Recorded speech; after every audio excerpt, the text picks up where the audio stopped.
18, vamos a leer el versículo 1. La palabra nos dice así: reinado de Ezequías.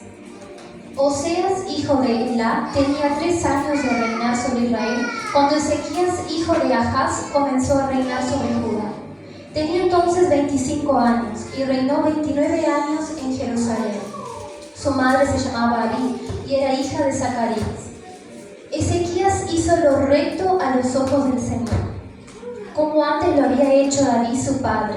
Quitó los altares de los montes y despedazó las imágenes, cortó los símbolos de acera y destruyó la serpiente de bronce que había hecho Moisés, a la que hasta entonces los israelitas le quemaban incienso.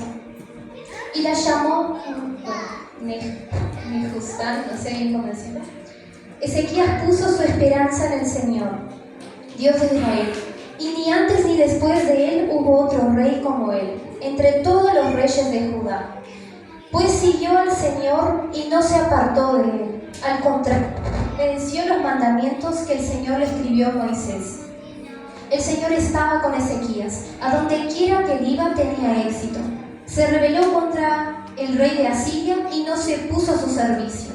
Además, combatió a los filisteos hasta Gaza y sus fronteras, y desde las torres de las atalayas hasta la ciudad fortificada.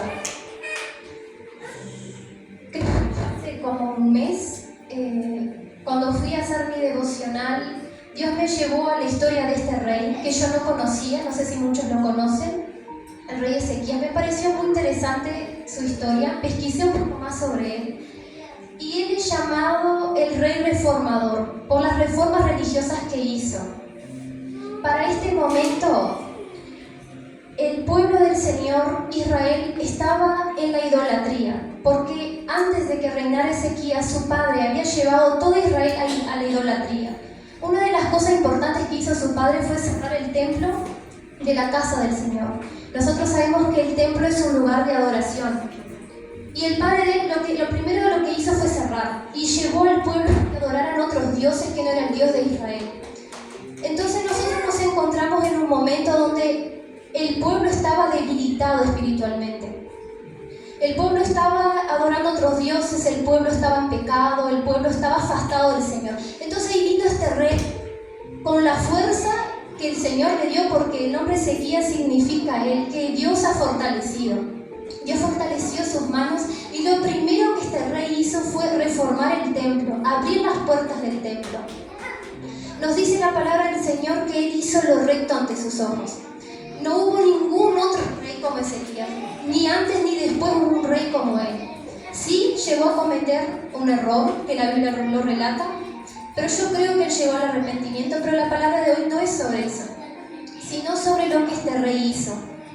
La reforma religiosa que él hizo y cómo él ayudó al pueblo a volver a su corazón de nuevo al Señor. La palabra nos dice que en los tiempos de Ezequías, lo primero que hizo fue abrir las puertas del templo del Señor, y él hizo una reorganización en el templo. Él llamó a los levitas, a los sacerdotes que trabajaban en el templo, para que volvieran a sus deberes y se santificaran al Señor. Y el altar él lo reconstruyó todo. Y nosotros como cristianos sabemos la importancia que hay del templo y del altar, porque el pueblo, al no tener estas cosas, el pacto que Dios tenía con ellos, de la parte de ellos sí estaba debilitada, porque como un cristiano, como una persona, un pueblo electo, no va a tener un altar al Señor. En el altar nosotros depositamos nuestro sacrificio, en nuestro altar nosotros entregamos todo al Señor. Y por medio del altar el pueblo ponía los sacrificios, y por medio de eso se hacía la expiación de los pecados de las personas. Se fortalecía el pacto del Señor con ellos y la identidad de ellos como pueblo. Era necesario el templo y el altar. Eso reafirmaba la identidad de ellos como pueblo electo y su corazón vuelto al Señor.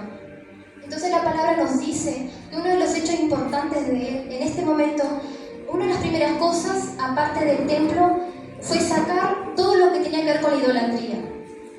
Todo, ya sea sacar estatuas, altares de los montes, porque en aquella época en los montes se ponían altares para otros dioses. Lo primero que él hizo fue eso, fue y lo sacó todo. Otra cosa que hizo hizo también fue despedazar imágenes, que eran imágenes a cultos, a dioses paganos. También nos dice que él cortó los símbolos de Acera. Yo pesquisé sobre qué es esto, y la Acera, si no estoy pronunciando mal, era una diosa cananea, que ella era la diosa de la fertilidad vegetal. Él encontró eso también, porque esa diosa, ella era representada por una estaca, o si no por un pedazo de un árbol, y se lo ponía en los templos. Era la forma de la persona representar a aquella diosa. Y Dios le tocó a él que sacara todas esas cosas. Ezequiel entendió que había una necesidad de un fortalecimiento espiritual del pueblo. El pueblo estaba debilitado. Cuando el pueblo deja de servir al Señor, cuando el pueblo comienza a adorar a otros dioses, cuando se afasta y cuando está en pecado, hay una debilidad espiritual. Y lo que él hizo justamente fue reforzar en lo espiritual. Y eso comenzaba por el templo y por el altar. Y dice la palabra que él hizo reformas, él reorganizó las formas que se hacían, estas reuniones en el templo, y puso cada uno en la tarea que tenían que hacer. Y la palabra también nos dice que él puso cada uno a hacer su trabajo, pero con santidad. Él pidió que los sacerdotes y los levitas que volvieran a trabajar en el templo que le estaban reconstruyendo, que se purificaran y que se santificaran. Y yo miraba todo esto que él hacía y decía, qué importante es cuando un pueblo necesita de una fortaleza del Señor. Tiene que hacer una limpieza muy general adentro de sí. Él, por eso justamente le he llamado el rey reformador, porque él trajo grandes reformas y hizo con que el pueblo se volviera ese amor ferviente al Señor, pero primero tuvo que sacar todas esas idolatrías que estaban entre el pueblo. Y yo lo tomaba él como un ejemplo.